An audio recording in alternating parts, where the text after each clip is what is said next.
ne waktu nde wiyanode tan ɓuri hawnade ceerno Adam hewno ko so tawi yimɓe dokkiran ɗum ene gara ko manifestation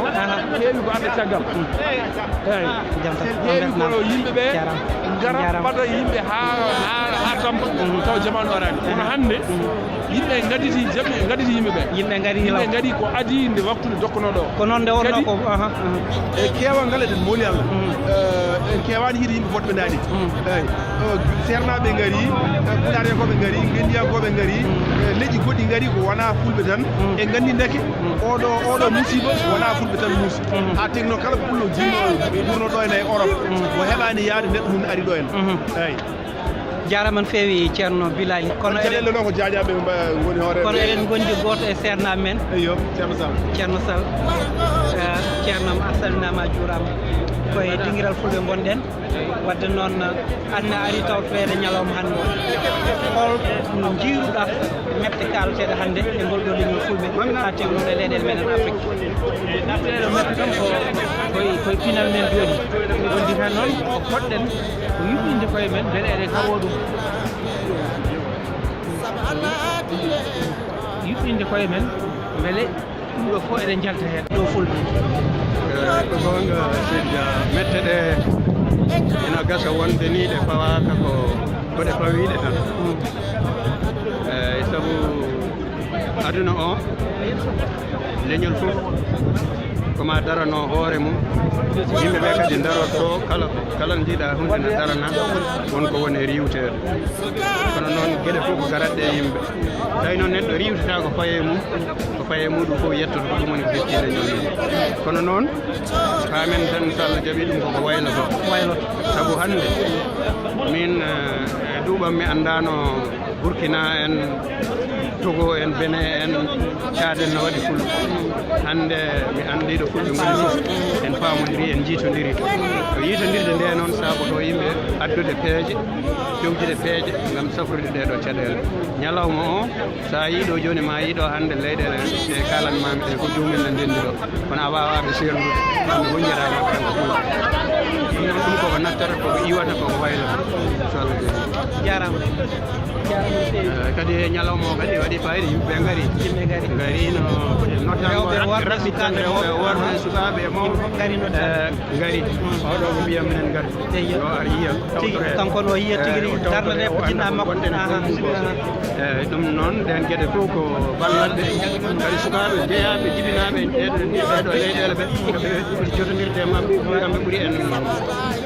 darade ɓuuri en suusde ɓuuri en wawde fellidde sen jotodiri e mabɓe tan ma won ɗo ɓe holno jiiruɗon ñalawma hannde o e fulɓe noddi fulɓe darino tagi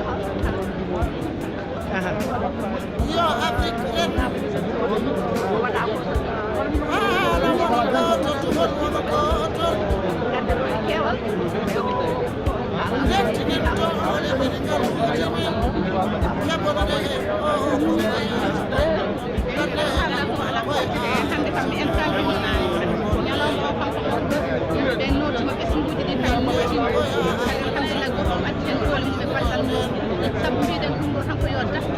wadda ɗuɓe yimɓe nana keewi laamu majje ɗum nana ƴentiji tan koɓe mbawa ñawde ñawoɓe woodi kono ɗum ɗo ko ñaawete waɗde koye woni ñaawi ɗe ñaagi ɗum kala e nder aduna heɓe nat a wawa wiɗa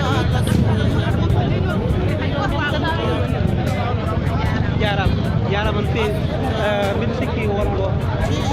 coynotɗen kadi jiiruɗa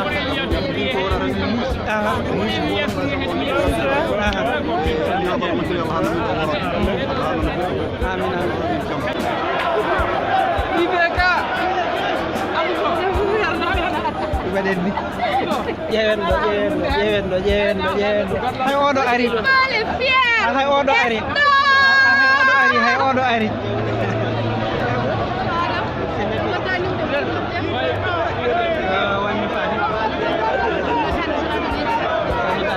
Nous on est de Halpoulard, du Sénégal et de la Mauritanie. Ouais.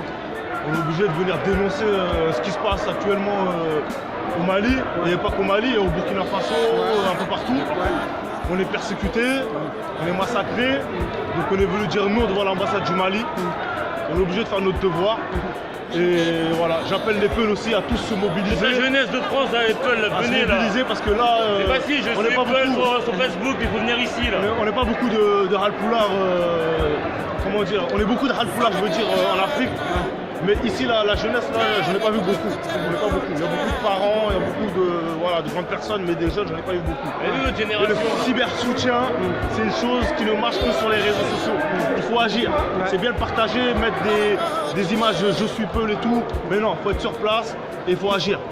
Ok, voilà. Merci beaucoup. ha aduna o fof tina wonko kewi gandi probléme ko yimɓeɓe ha hande wonɓe tinani ko kewi wonɓe tinani kewi wonɓe tinani ko kewi aɗa mbayi hewde hande Île de France ni so garino wona oɗo bedda haalate wawɓe wiide hen ko ɗum ɗo ko hunde hamnide nde wonno ko hunde nde hanani oɗo saaha mo jareten mo yimɓe gummi e 17e siècle ɗo eɗen goni 18e siècle mbiyamiɓe ni yimɓe ene gonti des barbares comme no mawɓe adiɓe ni ene mbarndira e koyemumen ala ɓe mbattamni ene mbaɗa koreji mumen ɓe koddi e nder leydi gotiri hoddiɓe mumen taw yimɓe cosaan ɗum ne hamni ɗum ɗo foti hannde darade hen ko président e hoore muɗum sin tawi wona complice président ji Afrique e koye mumen janta hen président ji aduna alam ɗi fof janta hen ɗum waɗani ɓeewani ɗum waɗi hannde o e nder France yimɓe fof waɗi mbaɗi mobilisé gummima nde ɓe gummori ni hannde o wuuro yo gurel e gorumma ne poti ummade waɗa ko wayni hen waɗa seppo kolere mette mumen aduna o fof tina ɗum hannde o yimɓe fof koddiɗo goto hen aduna Allah fof ko gorumma ko wona ɗum ko wiide ɓeeɗo dariɓe hannde ene goppi haaju men hammuji men ɓe ngari e darni koyeji men waɗaɓe ɓe ɓeeɗo lomti hannde yeero mamen ɓe lomti Fulor en ɓe lomti hannde o ambassade Bolel en ɓe goni Samba Gila Dieng en no mbiruɗa ni hannde o ko ɓen gonɗo e sappoɓe ɓe ene jaa ambassade Mali ene kolleri kono haadi so tawi eɗen ciftora min kam mbiɗa sikki Sénégal ɓe cuusa wadde seppo nde wonno ngol to lawol ɓe mbino eɓe mbaɗa ɓe kaɗa ɗo noon hannde on jii koye nder wuuro Paris hannde wona wadno eɗen ñaagui Sénégal naɓɓe kamɓen yoɓe cekkoy ha tengti noon oɗo biyeten IBK so tawi o ari toon to leydi Sénégal wadde noon e mbimi ko yimɓe ceppo mbimami ko wuuro yo guure ne foti seppude mi wiyani guure mawɗe kay ɓemi diwi ɗon IBK fotani nadde Sénégal hannde président Macky Sall fotani jabde IBK jooɗo ono mo juuɗe muɗum moddi ƴiƴam fulɓe fotani joɗdade e Macky Sall pullo fulɓe nder Sénégal en ndaara ɗum hanani jarama no fewi ceerno Haddi Gaye jarama Adam Boubacar numéro merci ok ya pas de problème seydo c'est bon minimo mo jinno haalde ceerno bismillah mi salmini ɓiɓɓe fulɓe mi juurima ɗumen mi ñaaguima goto kala inde muɗum jagiranam mi ñaaguima goto kala inde muɗum yetto ɗum gati ɗum ɗo IBK oɗo kanko en jiiɗa Macky Sall oto ar toon oto ar Sénégal en cohlade gati on jiiɗo ko France min goni kono noon hay goto heddaki hande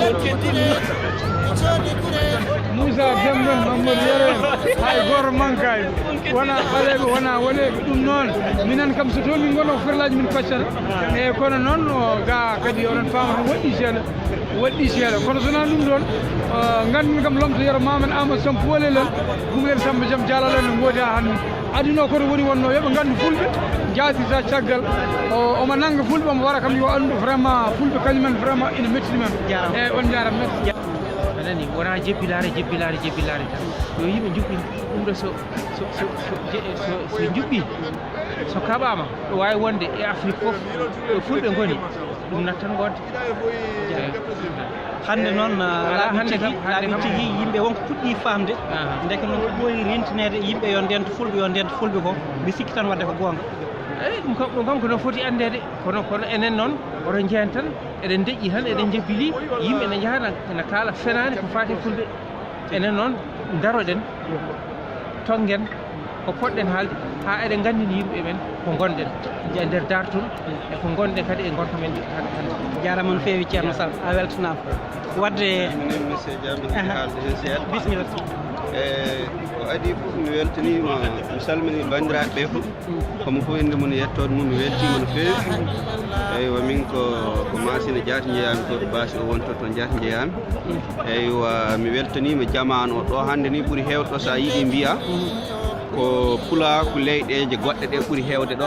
e diina pulaku Mali pulaku Mali heewani ɗo e Europe ko adi fof e ko woni ɗo seeɗa ko wonko wari ɗo kono mbiɗa andi kam leyɗe ɗe hannde kam pulaako o ɓe paami tig kono ko woodi e fulɓe ko ɓe paami ɗum sanne sanne mi weltima hen sanne so fulɓe continue ni so Allah jaɓi caɗele gonɗe fulɓe ɗe ma ɗum natta ha ɗum laaɓa ngal ɗo nanggodiral e ngal ɗo jokkodiral e nde ɗo tinnare mi weltima ha ɗon yewti haade a jarama ɗum noon mi salminima monsieur Dia a weltanama no feewi wadde en jokkat tan jokkan golle jokken hannde kam eɗen mbawi widade ne jokken golle wadde noon en jii koye nder wuuro Paris gonɗen yimɓe mettini hen kadi ɗum ɗo yo dam stop par ce que e kala saaha eɗen kewi yiide fulɓe ne mbaare giɗɗen ko monde entier o fof yiya en tina en anda ko waɗate ko ene muusi en kadi bandiraɓe yo gandu fof gonen gotum jokkodiran kaɓoɗen ndeɗo haare wona gotum pour ɗum ɗo dafto e aduna he hande cikkuɗa so tawi fulɓe wonnoɓe tan e nder région Île de Paris soɓe jaltino hannde cikkuɗa maɓe keƴatno en ɗo ɗo wuuro ɓe keƴatano déjà en nani en donki ni no jaruɗen machallah bandiraɓe en notimi en ɓe gaari hannde e keewal kadi eɗen jiiɗi bandiraɓe woɓɓe kala so neɗɗo wawi wonde e aduna he yo yaltu waɗa manifesté o hollira mettere makko ko ni tan mbawata hollirde bandiraɓe mettere meɗen so wonno ko eɗen mbawi ni eɗen waɗatno fiyande ɗon ha caggal gonɗe ɗo eɗen kalda noon e Macky Sall seeɗa ko gonga yiɗande hoore mum wona añande bandum en mbino Macky en mbaɗi Macky neɗɗo ko bandum hande so tawi yimɓe ne daari gam bonnande fulɓe warde fulɓe eɓe poti darede iɓe ka jalte kaldon e leñol ngol min tampi onon gardi min onon poti haalde aduna o foof faama on wallita on hen gam ndeɗo haare wona haare famsi fulɓe ne mbaɗe tan fulɓe ene jawa tan trop c'est trop bandiraɓe mi haade ɗo on jarama wona kumnague wona hisnague wona rew wona worgo hay ganda goto e nder Sénégal en nani dane muɗum te kamɓe fof koɓe fulɓe ɓuri yimɓe gone warede so jii tableau ji hannde mi sikku wala to jiiɗon wala fof ton jiyani to winda ko fate kala to ɓi fulɓe wonno so gandu guilay Elage Oumar Foutiyou en guilay Ahmadou Bamba Ba en fof photoji mumen waɗama ɗo gam hollirde aduna o fulɓe noon guilay sernaɓe men hay président ji men en foti ummade haala e kaɗo haala wona enen tan des simple citoyen enen tan foti haalde donc ko aduna o fof foti pour famɗade wadde sernaɓe men anduɓe men en ñaaguima saabi Allah hay so tawi on nanani onon almuɓe sernaɓe men tinnoɗe jottine kaɗo haala fade sernaɓe men ɓe ganduɗa soɓe kaali eɓe nanane soɓe noddi eɓe jaabe bandiraɓe en nanino hen Cheikh Oumar Bachir o haali kadi eɗen jiiɗi wonɓe ɓe kaala gam haala ko mbiyata fof haale so tawi no sen kaali gotol tan en darto en ɓooyi haalde ha joni en continue donc so tawi ɓe tampani enen en tampani bandiraɓe musidɓe tedduɓe ndeɗo haare haɗani ɗode wadde noon on jii ɗum ko wonɓe ɗo e nder leydi France wuro ɗo e nder wuuro Paris wadde noon Sénégal naaɓe onon jogoro bismade IBK kaɗo ɗum ɗo kam on jiiri wadde noon ɗuɗa ɗeɗo mette mbaɗeteɗe Afrique naaɓe ha tengti noon leñol meɗen leñol fulɓe eyyi ɗum kam haalde ɗum no satti ɗo kono noon kam banggue ko waɗa banggue Mali ko ina muusani kala neɗɗo kaɓantoɗo wiyete neɗɗako kala neɗɗo kala ganduɗo woni neɗɗo noon foti haɓanade ɗum ha tengti noon fulɓe fof ne foti dara darde tin ara e notade walla banggue jawdi mum walla golle mum walla doole mum daro haɓanade ngal ɗo ndeɗo bonande waɗade banggue maayi kono enen fof eɗen gandi ko dawrugol politique woni ko kañum warata laamu so tawi jooɗi tan ko wadde ko hokkude yimɓe ɓeɗo kaɓirɗe heddiɓe ɓe mbiya ɗumen waɗe des armées ɗum ɗon firti ko momtude leñol wiyete woni ko tubakoɓe mbiyata génocide ko ɗum woni ɓe gone wadde fulɓe Mali génocide ɓolo ɓe gone wadde ɗum woni toon eɗen gandi noon laamu Mali ngu e laamu leydi banggue mum hirnaki e ndiɗo leydi no gonɗen ko kañen goni yummu bamu ɗeɗo tawi a jarama no feewi Diallo en jokkat nde wonno won gay mawɗi coyniɗen ɗe ngannduɗaa ko daraniiɓe kadi pulaagu no haanirta ni en toto kaw a salminaama Adama Boubacar Dia radio Dinguirael Fulɓe no jiiruɗaa ñalawma hannde Fulɓe noddaama e Fulɓe no mbardate Afrique holno jiiruɗaa ɗum ɗon kaw ko adi fof en jetta banndiraaɓe arɓe fof e kuuɓal par ce que ɗum findini kadi Fulɓe findini mo sikki heddiɗo yo jog par ce que en nganndi wonko wawi renndindeede mette e ɓoyi seerɗe waɗi ɗum moƴƴini 89 déportation ma wonde temedde joyi ujunere neɗɗo jiɗa e waraɓe fof ɓe tarrude ha joni mauritanaɓe wonen ni garti wonen ni wonen keɓani kayitaji wonne keɓani kayitaji artude kadi ko gurnam mustam kadi guuri donc ɗum kadi waɗi mali par ce que fiɗe ɗum goni fof ko keewi warnede caɗele heddi noon ngal ɗo dendal taw won hannde sa ala yo jog par ce que saaha neɗɗo haƴƴe mum il faut ko darno ɗum haɓe hen jarɗe ɗum hunde fof sona ɗum sonan heɓata ko jeyɗa ko an jeeyi a wawi waddede maslaha noon hawre mo kono ko jeyɗa so yin heftiren fiɗma surtout gormo naati hen e koyere naati hen fof naati hen leñol so tawi ene jaɓa hoynede ngol leñol wona leñol holno jiiruɗa hannde darde annduɓe meɗen funnague hirnague rewe worgo hay hen goto nanaka eyyi annduɓe ɓe woni annduɓe noon banggueji fof gila to diine ha to janggo tubakiri woni lamɓe men eyyi Cheikh Tidiane Gadio kanko fof adi wadde publié e communiqué so ga ancien ministre des étrangers du Sénégal min hoyram mi heeɓi communiqué o jam waɗi neldude ɗum nani hen heddi noon kadi yo fayi ɗummaji annduɓe par ce que woni e nder fonso kaali wodan hiira indi men kadi diine neɗɗo ene ɗumine fitina e tout ça goɗɗum eɗen nganndi ɗum noon kono ɗum naffude darade hay conférence des oulémas de l' Afrique ɓen mbaɗi communiqué kañumen jalti min hoore mi heeɓi communiqué o heddi noon ko yo jokku par ce que ɗum wona annduɓe tan miskineɓe galo e base annduɓe ɓe ngannduɗa fof ko hay ɗum probléme woni fof kadi enen eɗen jogii o heewi eɗen jogii annduɓe eɗen jogii alduɓe eɗen jogii ha eɗen jogii joom haqqillaji en ɗum ɗo fof noon ko occasion yo rendu wona yimɓe ngari hannde tan ɗumini tan gasi hankkadi goto ya banggue muɗum ala ɗum ɗo ko occasion e ɓiɓe fof ngari ɗo hen neɗɗo gonno e leyɗe leyɗe par ce que pulaɗe ne haale ma won no gasnayi leydi hay fulɓe fuutan ngari ɗo hen a faami wonno hay joni en mboɗo haalde algérie en goto aɗum kala affaire fulɓe ɓuyi amin gandi fulɓe ɓuyi darɗo on jii minen tamin jogomin darima anani fulɓe noon yaman taw ɓen taw ko toon jeeya jiiɗa wonɓe liɓi jeeɗa e wonɗe afrique ɗum noon hankkadi yonti hankkadi yimɓe fof hankkadi ndenda hankkadi aɗa wawi min siftinde inde e yettode eyyi mbiyetemi ko Samba Dia kadi mi manti kadi joom radio par ce que a jarama e wonɓe ɗo fof jarama inde am ko Tidiane Bari komi iwdi Guinée Conakry ɗo ni iwdi am kono ko France ɗo mi ñiiɓi komi cukko hoorejo e organisation Kisal e ñalorma oɗo omo feƴƴude no moƴƴiri e yimɓe ɓen ari notike ha heewi yimɓe ɓen holli mettede ɓerde muɗum ɓe holli yewede e re'ede e fulɓe ɗum ɓe tawtata ɗum ɓe daroto no honno mi yiiri no fulɓe fewdori hannde ko jurmede no yurmi si on daari RCA Centre Afrique nde hitande ɗo tan ka innete Bambari ko fayi fulɓe temedere warama toon sen iwiɗon ne yeehi Burkina fulɓe temeɗɗiɗo e sappo warama toon se yaari Guinée fulɓe no ware toon sen arti Mali ɗo hande eɗen haalde fi ogo sago kono hanki hari ko kulogol kadi waɗano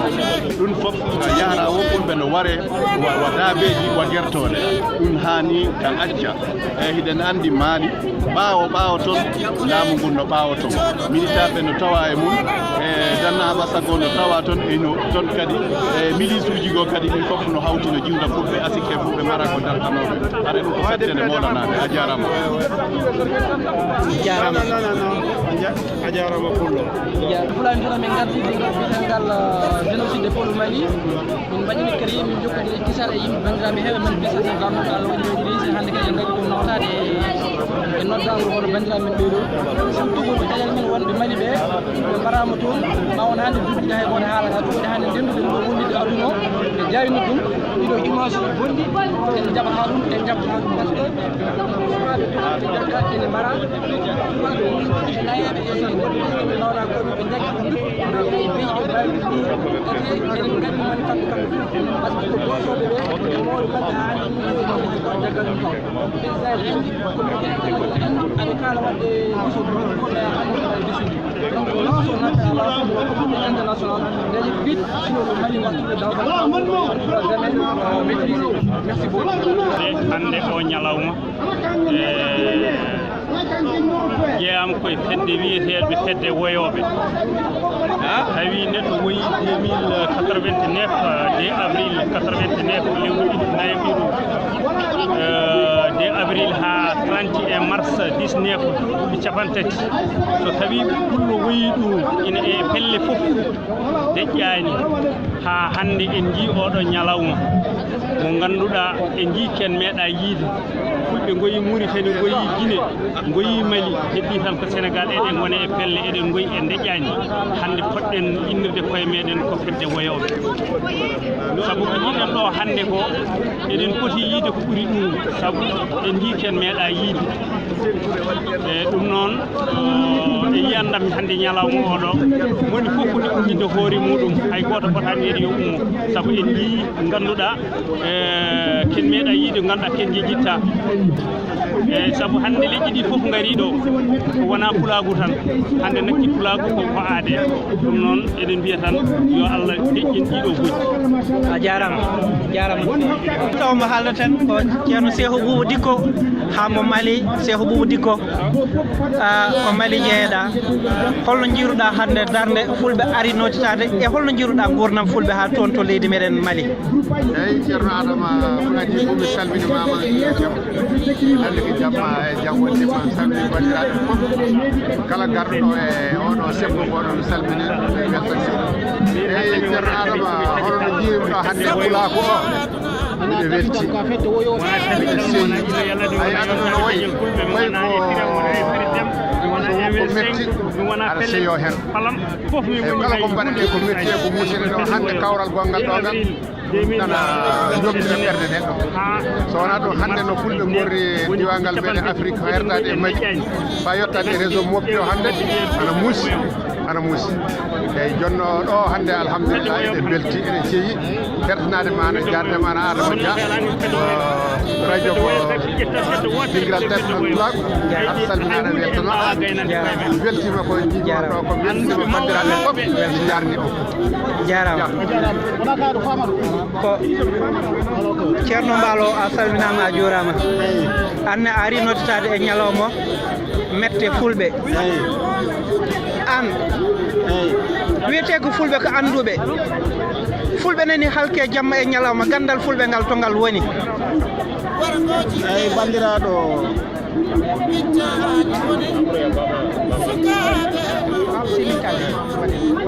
eyyi bandiraɗo tedduɗo musidɗo tedduɗa jarama eyyi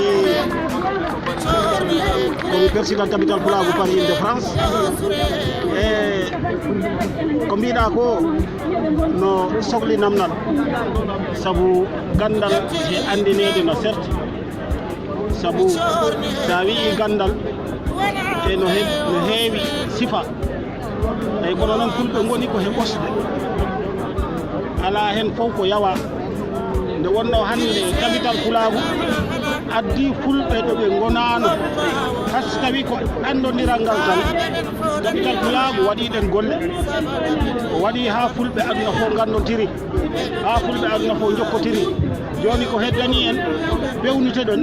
daren ko hoɓe woni mbawɓe en ɗowde tawa ɓeɓe kumpiti gande ɗe fof tawa ɓeɓe kumpiti dame ɗe fof ha mbawen sawrude caɗele men hande ko heewi Mali ko hewata e nder fulɓe ɓe ko fof hande ɗum na muusi fulɓe ɓe fof ko ma mbaɗen feere ha mbawen yiide dame mbawoje okkude en sécurité ɗum woni dandal ha mbawen dandude koye men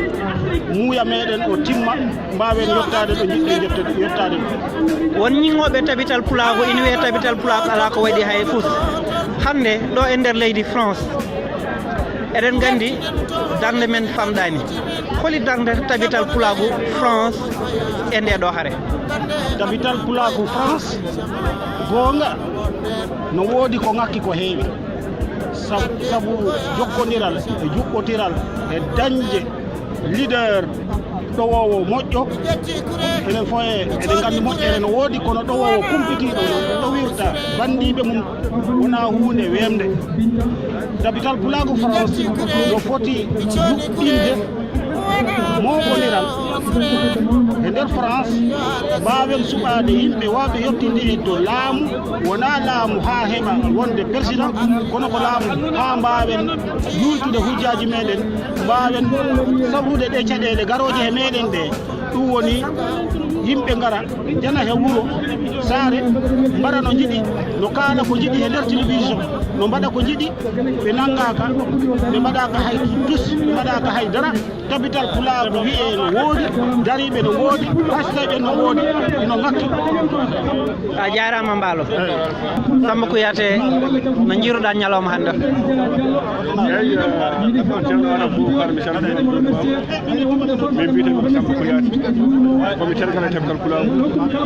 kalfinaɗo pinal ceerno Bari mi salminima jumima adi ko fof ñalawma hannde o jiiɗi tan o enen fulɓe Afrique dendiɗo fulɓe Afrique pour mette mbaɗatɗen e aduna heen kala ko mbiɗa ene waɗa wiide ko fulɓe mbaɗa ɗum noon fulɓe poti anndude ko batte ko poti tinde ko batte ko hankkadi naata e tabital pulagu cooda tabital pulagu naata e tabital pulagu cooda pulagu wawi yettade ay fedde wotere wawa yettade ɗon ala sabu wonɗen fedde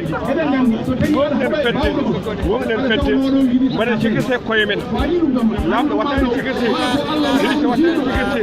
enen nganndi ko mbaɗɗeten ko e ɓami wadde ɗum duuɓi ɓami waɗede en mbaɗama Mauritanie en tinani en mbaɗama Centrafrique kono en nanani en mbaɗama Guinée kono en nanani ha nogas e tati mbooli ɓennuɗo ko waɗa Mali ko ɗum ɗo kam foti andirde en han kadi tabital pulagu ko haali hen fotte mum haali hen fotte mum hettino ko naatane pelle he naatane fedde tabital pulagu ɓamte fedde tabital pulagu waɗen sécurité koye men kala hen wuuro yanango wayno fulɓe so gañama cafren wayno fulɓe so gogui kala ko ñaami ñamminen ɗumen nam nde wonno ko enen tan ene woni sécurité koye men jarama no fewi Samba Kouyaté wadde ma en dartin lefol ngol ɓoyata ma en gartoy wadde noon en dartina lefol ngol ma en gartoy ɗo e ɓoyta hande seeɗa ko ɗanmi ko ndewi ha heewi surtout wona hay fulɓe Mali ko woni goɗɗe ngari ko ɓen hay fulɓe Mali ɓe kamɓe ɓuurni himmude quoi e affaire nde so ɗum ko kadi yawti ko woni wadde Mali ko ɓe ko fulɓe Mali jaɓi ɗum waɗa gam wona hannde gila 2012 ha joni quoi fulɓe ne mbaɗe ñande fof yimɓe ene mbiya wote ɗinne wote mbaɗeni gacce gouvernement waɗa décidé hay goto meeɗa nanguede waɗa jugé badde wari yimɓe e ɗum waɗi continue ha joni quoi hay waraɓe ñande il y a une semaine hay goto nangaga. Toute la communauté est venue aujourd'hui, les Mauritaniens, les Maliens, les Guinéens, les Sénégalais, il n'y a pas de différence, pour faire vraiment passer un message à la France aussi et aux autorités maliennes. Parce que les deux s'occupent du Sahel, et le Sahel c'est le pays des Peuls. Partout où les Peuls sont, il y a des problèmes malheureusement. Donc on veut vraiment que le Mali et la France collaborent ensemble pour pouvoir trouver une solution et arrêter ces massacres-là, qui puissent s'interposer entre les différents pays. On a fait l'école, on a lu comme les autres, on sait lire entre les lignes, on sait que l'histoire africaine a été biaisée sur toutes les lignes, biaisée et baisée. Je répète, l'histoire africaine a été biaisée et baisée. Donc nous sommes venus pour défendre l'idéal africain qui consiste tout simplement à ramener la paix en Afrique de la façon la plus définitive. Je ne dis pas par la violence, mais min ko Oumar Baldé mbiyetemi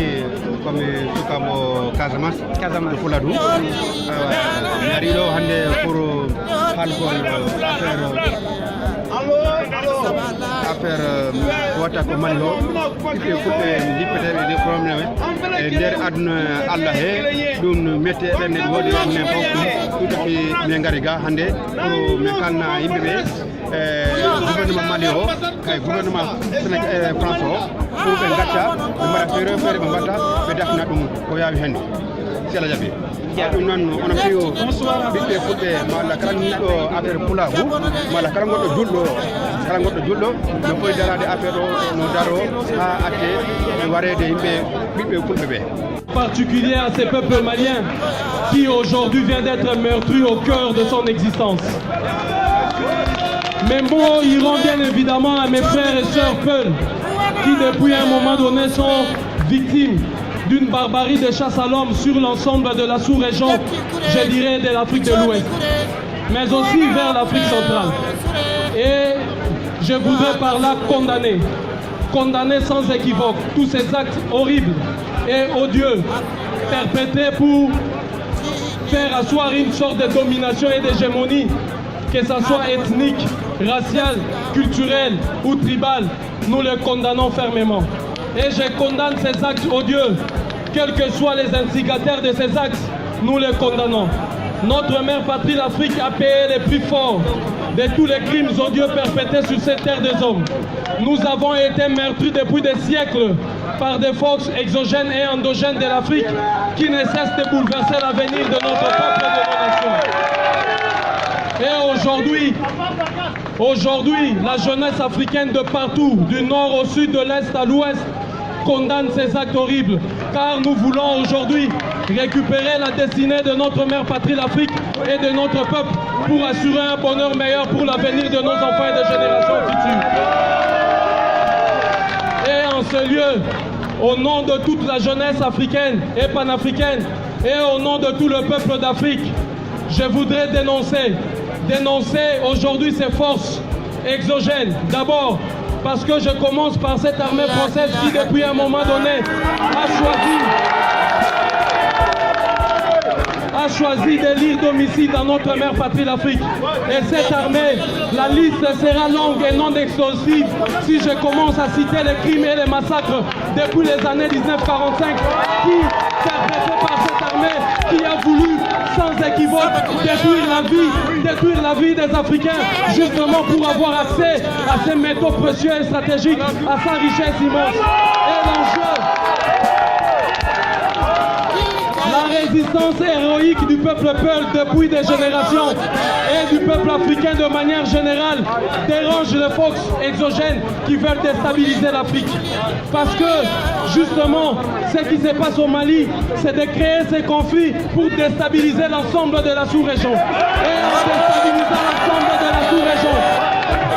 en déstabilisant l'ensemble de la sous-région, cela permettrait à l'armée française de continuer à piller systématiquement l'or, l'uranium, l'argent, le zinc, le cobalt et le pétrole du peuple malien et du peuple africain de manière générale. C'est pourquoi nous dénonçons ici cette armée française et ses alliés qui veulent aujourd'hui détruire l'espoir de toute une jeunesse qui veut voir le bonheur de ses enfants chez nous. Et je voudrais aussi dénoncer ces politiques nauséabondes imposées par l'Union africaine, l'Union européenne, la Banque mondiale, le FMI, qui aujourd'hui a provoqué une hémorragie sans précédent et qui pousse les jeunes Africains vers l'immigration. Et à travers cette immigration, des millions de vies sont tombées dans les eaux de la Méditerranée, des millions de vies sont tombées à Lampedusa et c'est ce que nous condamnons. Et je voudrais revenir aux forces endogènes de l'Afrique. Mes chers compatriotes, il n'y a aucune tribu, aucune ethnie qui ne soit supérieure aux autres. Et à travers ça, je voudrais condamner toute l'élite politique africaine,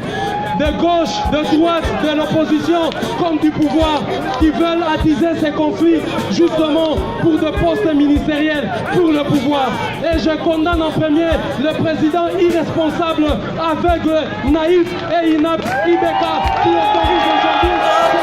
cette de notre patrie. Et je le condamne Antoine et je l'appelle devant le tribunal du peuple africain. Devant le tribunal du peuple africain, j'appelle Ibeka qu'il soit jugé et condamné et démis de ses fonctions parce qu'il est incapable, inapte et irresponsable. Et mes chers amis, je vais conclure. Je vais conclure pour vous dire que les ennemis de l'Afrique veulent nous voir divisés. Les ennemis de l'Afrique veulent nous voir aujourd'hui s'entretuer entre nous pour que demain ils puissent contrôler nos richesses. Se positionner au nom de l'armée française et de tous ses crimes. L'armée française doit plier bagage. Sans condition. Aujourd'hui, maintenant, l'armée française doit plier bagage sans condition.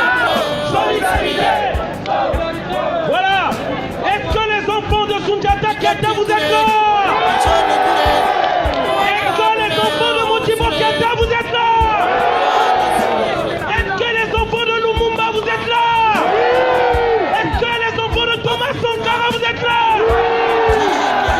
Nos héros, on les a tous tués. On les a tous tués parce que c'est eux qui voulaient notre libération. C'est eux qui voulaient qu'on soit libre. S'ils étaient là, on n'aurait pas pris la Méditerranée pour venir ici. S'ils étaient là, jamais on viendra ici. S'ils étaient là, jamais on viendra faire ce travail de merde ici. Nous sommes les derniers. Nous sommes les derniers de la terre. C'est la guerre. On ne vous le dit pas, mais c'est la guerre. Ils ont monté un système pour anéantir les Africains. Ils ont monté un système pour anéantir notre descendance. Le problème des enfants des banlieues, là où on contrôle au faciès les enfants, lorsque tu vas pour aller chercher un travail à diplôme égal avec un Français de souche, tu n'as pas le boulot. Le logement, le problème. S'il vous plaît, j'arrive. C'est pas que c'est pas le sujet. J'arrive.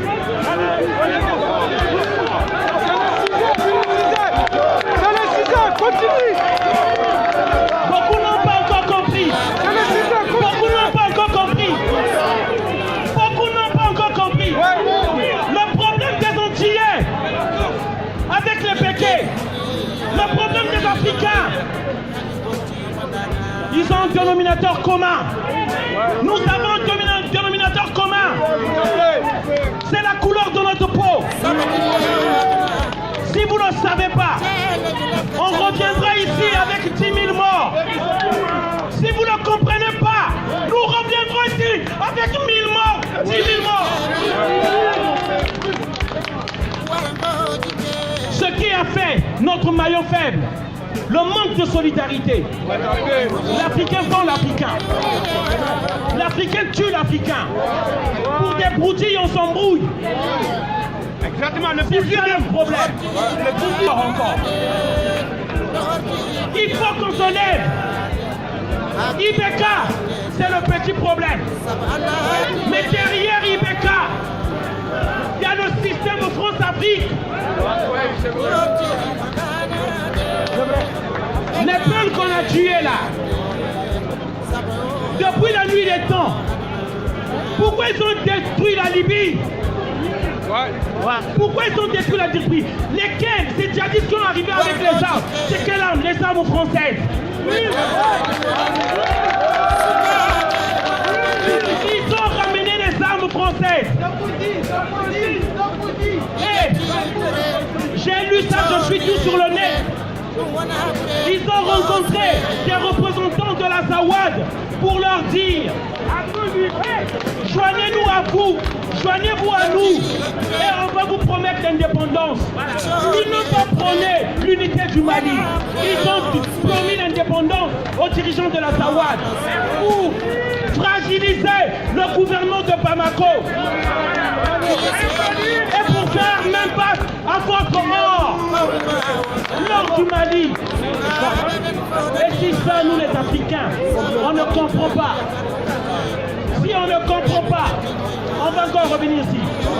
Je profite de faire passer mon message. Je je suis cohérent. Peut-être c'est certains qui ne me comprennent pas. Je suis cohérent. Notre problème, il faut que les Africains s'unissent. Le Mali n'arrivera pas à lui seul. Le Sénégal n'arrivera pas à lui seul. Ibeka est la marionnette de la France.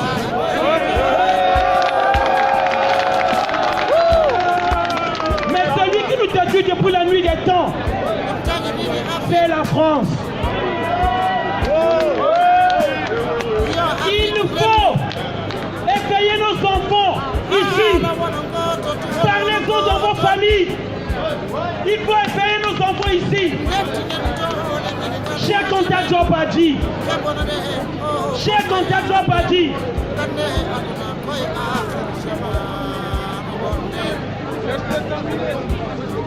Gande koya akhir zaman gonden.